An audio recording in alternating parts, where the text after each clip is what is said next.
Next topic, voltmeter. We have seen that ammeter is used to measure current flowing in the circuit. Circuit मधून जाणारा current किती आहे हे major करण्यासाठी आपण ॲमीटरचा यूज करतो.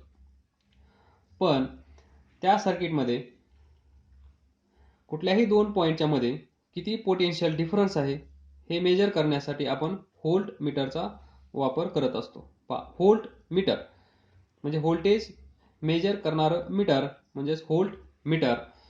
तर हे कशासाठी असेल? Voltmeter is use to measure potential difference between any two points. ते दोन पॉइंट्स आपण इथे कन्सिडर केले आहेत, ए आणि बी. या दोन पॉइंटच्या दरम्यान किती पोटेन्शियल डिफरन्स आहे, that is V A B is equal to question mark. तर हा क्वेश्चन मार्क रिमूव्ह करण्याचं काम व्होल्टमीटर करतं. तर पहा, कन्स्ट्रक्शन पहा, ही वायर आहे, या वायरचा काहीतरी रेजिस्टन्स असेल, हा दाखवला आहे. ए आणि बी हे दोन टर्मिनल्स आहेत किंवा दोन पॉइंट्स या वायरवर आपण कन्सिडर केले आहेत, ज्या दोन पॉइंटच्या मधलं पोटेन्शियल डिफरन्स आपल्याला मेजर करायचं आहे. आणि ज्या दोन पॉइंट मधलं पोटेन्शियल डिफरन्स आपल्याला मेजर करायचं आहे त्याच दोन पॉइंट मध्ये आपल्याला हा व्होल्टमीटर कनेक्ट करावा लागतो. तर पहा, डायरेक्शन ऑफ करंट अशी दाखवली आहे, म्हणजे हायर पोटेन्शियल साइड या साइडला असेल हायर पोटेन्शियल, इकडे असेल लोअर पोटेन्शियल. तर इकडून इकडे करंट जाईल आणि या दोन पॉइंटच्या मध्ये हा व्होल्टमीटर आपण कनेक्ट केला आहे. तर पहा, थोडंसं बारकाईनं तुम्ही पाहिलं तर या ए बी ला हा व्होल्टमीटर कशा पद्धतीने जोडला आहे, सिरीज आहे की पॅरलल आहे? ऑब्वियसली हा व्होल्टमीटर या ए बी ला कसा आहे? पॅरलल.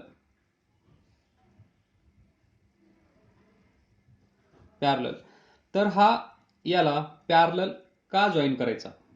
कारण पॅरलल मध्ये व्होल्टेज और पोटेन्शियल डिफरन्स कसा असतो? सेम. इथे आणि इथे जे पोटेन्शियल असेल तेच इथे असेल, म्हणजे potential difference in parallel combination is same. P D is same. Potential difference same असतो पॅरलल मध्ये, म्हणून हा व्होल्टमीटर या वायरला पॅरलल मध्ये जोडण्यात आला. तर आपण काय करू शकतो मग? करेक्ट पोटेन्शियल डिफरन्स मेजर करू शकतो. देन हे पहा, हा बॉक्स म्हणजे कॉईल. या कॉईलचा रेजिस्टन्स जी, ही कॉईल असते MCG, मूव्हिंग कॉईल गॅल्व्हनोमीटर लाच आपण व्होल्टमीटर मध्ये कन्वर्ट करत असतो. That is MCG to voltmeter. मग या कॉईलचा स्वतःचा जो रेजिस्टन्स असेल तो आपण कन्सिडर केला G, आणि याच्यामध्ये असा एक पॉइंटर असेल किंवा निडल, ती या कॉईल मधून करंट फ्लो झाल्यानंतर ती डिफ्लेक्ट होईल, आणि ज्यावेळेस या बॉक्स मधून या कॉईल मधून करंट जात नसेल त्यावेळेस ही निडल 0 ला स्टेबल असेल. 0 ला असेल म्हणजे त्या सर्किट मधून करंट फ्लो होत नसेल. त्यानंतर पुढे पहा, इथे एक रेजिस्टन्स तुम्हाला दिसत आहे, तो आपण कन्सिडर केला R. त्यानंतर पहा, हा रेजिस्टन्स या कॉईलला कसा जॉईन केला आहे? सिरीज मध्ये. G and R are in series. जे व्होल्टमीटर आहे, व्होल्टमीटर मध्ये ही कॉईल आणि या कॉईलला अजून एक रेजिस्टर आपण एक्स्ट्रा अटॅच केला आहे, तो म्हणजे हा R, आणि तो सिरीज मध्ये जॉईन केला आहे. सिरीज. तर वाय हा सिरीजमध्ये जॉईन केला आहे ते करंट फ्लो मेंटेन करण्यासाठी. तर पहा, इथून येणारा करंट इकडे जाईल आणि हा रेजिस्टन्स कमी असला तर काय होईल, अपोज या करंटला कमी होईल. मग हा करंट या कॉइलमध्ये जास्त जाईल. समजा ही कॉइल 2 एम्पियर साठी डिझाइन केली आहे, म्हणजे मॅक्सिमम कॅपॅसिटी या कॉइलची आहे 2 एम्पियर. 2 एम्पियर पेक्षा जास्त करंट या कॉइलमध्ये गेला तर हा बॉक्स डॅमेज होईल, ही कॉइल ब्रेक होईल. म्हणून या सर्किटमधून जाणारा करंट मेंटेन करण्यासाठी किंवा 2 एम्पियर पेक्षा कमी यावा म्हणून आपण हा रेजिस्टर इथे सिरीजमध्ये ऍड केला. कारण आपणास माहित आहे, ज्यावेळेस आपण दोन रेजिस्टर सिरीजमध्ये जोडतो त्यावेळेस आपल्याला आर इक्विव्हॅलंट काय भेटतो, या दोघांचा आर इक्विव्हॅलंट काय असेल, आर प्लस जी. तर रेजिस्टन्स काय होतो, इन्क्रीज. मग या पूर्ण व्होल्टमीटरचा रेजिस्टन्स इन्क्रीज होईल आणि याच्यामधून जाणारा करंट, याचं डिझाइन केलेलं लिमिट दॅट इज 2 एम्पियर पेक्षा जास्त करंट याच्यात फ्लो होणार नाही आणि हा व्होल्टमीटर प्रोटेक्ट केला जाईल, म्हणून हा याला सिरीजमध्ये जोडावा लागतो. तर हा जो रेजिस्टन्स आहे, मग या रेजिस्टन्सची व्हॅल्यू किती असली पाहिजे, स्मॉल असली पाहिजे, ॲव्हरेज असली पाहिजे की मॅक्सिमम असली पाहिजे, मोर असली पाहिजे. तर पहा, ज्यावेळेस व्होल्टमीटरमध्ये या कॉइलला हा रेजिस्टन्स आपण अटॅच करत असतो सिरीजमध्ये, त्यावेळेस हा कसा असला पाहिजे, very large. Very large. G plus R ची सम काय येईल, मग व्हेरी लार्ज. हा कधी पण लक्षात ठेवा, व्होल्टमीटरमध्ये जो रेजिस्टर कॉइलला सिरीजमध्ये ऍड केला आहे त्याची व्हॅल्यू कशी असेल, व्हेरी लार्ज. आणि ॲमीटरमध्ये आपण जो रेजिस्टर त्या कॉइलला पॅरललमध्ये अटॅच केला होता त्याची व्हॅल्यू होती व्हेरी स्मॉल. ॲमीटरमध्ये जो एक्स्ट्रा रेजिस्टर आपण ऍड केला त्याची व्हॅल्यू व्हेरी स्मॉल आणि व्होल्टमीटरमध्ये जो रेजिस्टर आपण ऍड केला त्याची व्हॅल्यू व्हेरी लार्ज. म्हणजे हा पॉइंट तुम्हाला लक्षात ठेवायचा आहे आणि या पॉइंटलाच खूप महत्व आहे व्होल्टमीटरमध्ये. Extra resistance added in series with its value very large. हा याला सिरीजमध्ये आणि याची व्हॅल्यू हाय आणि सिरीज. तर पहा, दुसरा बेनिफिट काय असेल, ज्यावेळेस हा याला सिरीजमध्ये आपण जोडतो त्यावेळेस याचा कंबाईन इक्विव्हॅलंट रेजिस्टन्स आपल्याला भेटतो आर प्लस जी. तो आर प्लस जी पहा, हा असेल आर प्लस जी व्होल्टमीटरचा. नंतर इकडे आहे वायर, या वायरचा काहीतरी रेजिस्टन्स असेल, हा इक्विव्हॅलंट रेजिस्टन्स आणि हा रेजिस्टन्स एकमेकांना कसे आहेत, पॅरललमध्ये. आणि पॅरललमध्ये जोडल्यानंतर काय होतं आपणास माहित आहे, एक्झाम्पल मधून पहा, याचा रेजिस्टन्स असेल 6, याचा रेजिस्टन्स असेल 4 म्हणजे वायरचा, आणि या कॉम्बिनेशनचा रेजिस्टन्स असेल 6. तर या दोघांचा इक्विव्हॅलंट रेजिस्टन्स किती येईल पहा, आर इक्विव्हॅलंट किती येईल, हे दोन पॅरलल मध्ये आहेत तर कसा काढतो आपण, या दोघांचा प्रोडक्ट डिवायडेड बाय या दोघांची सम किती येईल, 10. हे येईल 2.4 ओहम. तर पहा, व्होल्टमीटरचा रेजिस्टन्स 6 आहे, या वायरचा रेजिस्टन्स 4 आहे, त्यावेळेस या दोघांचा इक्विव्हॅलंट रेजिस्टन्स किती आला, 2.4. That is 2.4 is less than 4, 2.4 is less than 6. तर याच्यामध्ये पहा, ऑब्झर्वेशन काय असेल, पॅरलल कॉम्बिनेशनची खासियत काय असेल,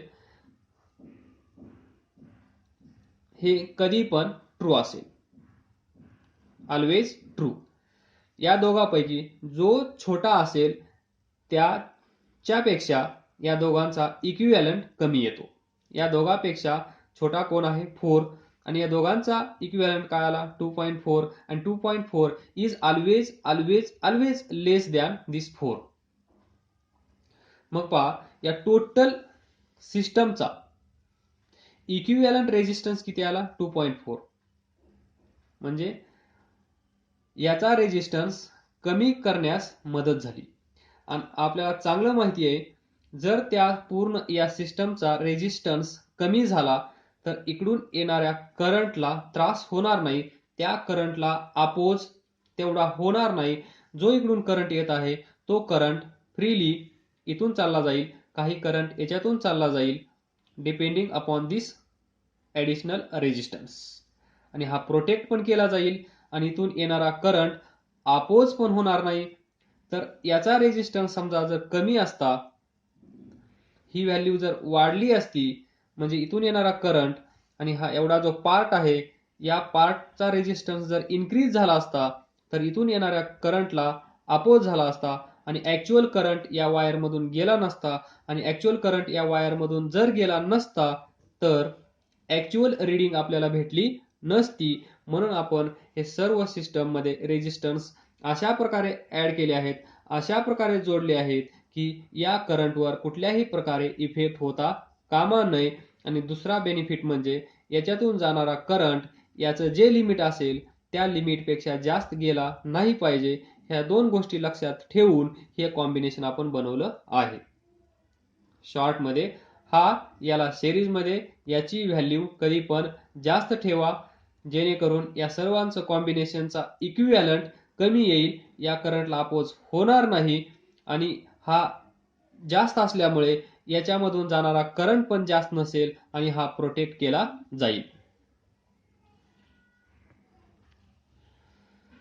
now come towards calculation, that is what is IG.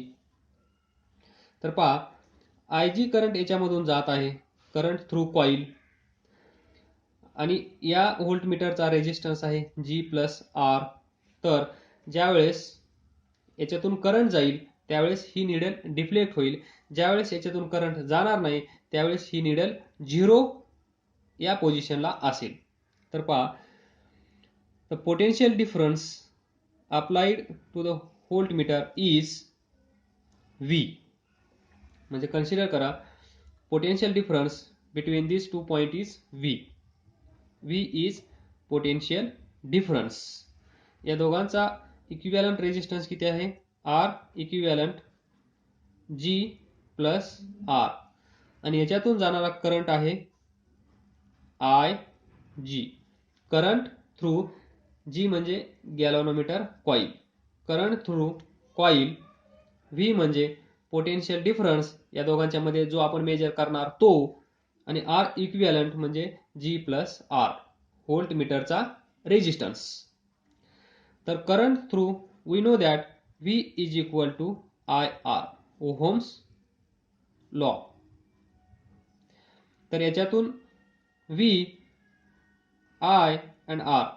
तर पहा I म्हणजेच IG, V potential difference between A and B divided by R.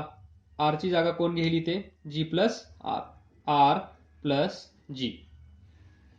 काय करत आहोत आपण इथे पहा या सर्किट मधून जाणारा करंट आपण फाइंड करत आहोत. याच्यातून जाणारा current by using Ohm's law is I is equal to V/R.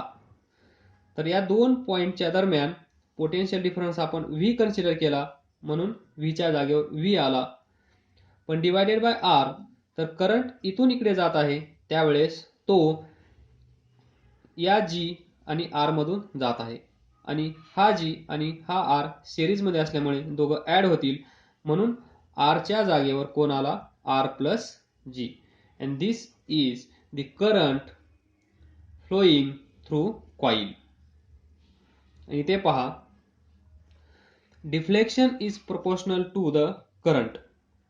म्हणजेच याच्यातून जाणारा करंट वर डिपेंड करेल की हा पॉइंटर किती डिफ्लेक्ट होईल. याचा डिफ्लेक्शन डिपेंड्स ऑन करंट. याच्यातून जाणारा current that is I G. And see this I G depends upon this I.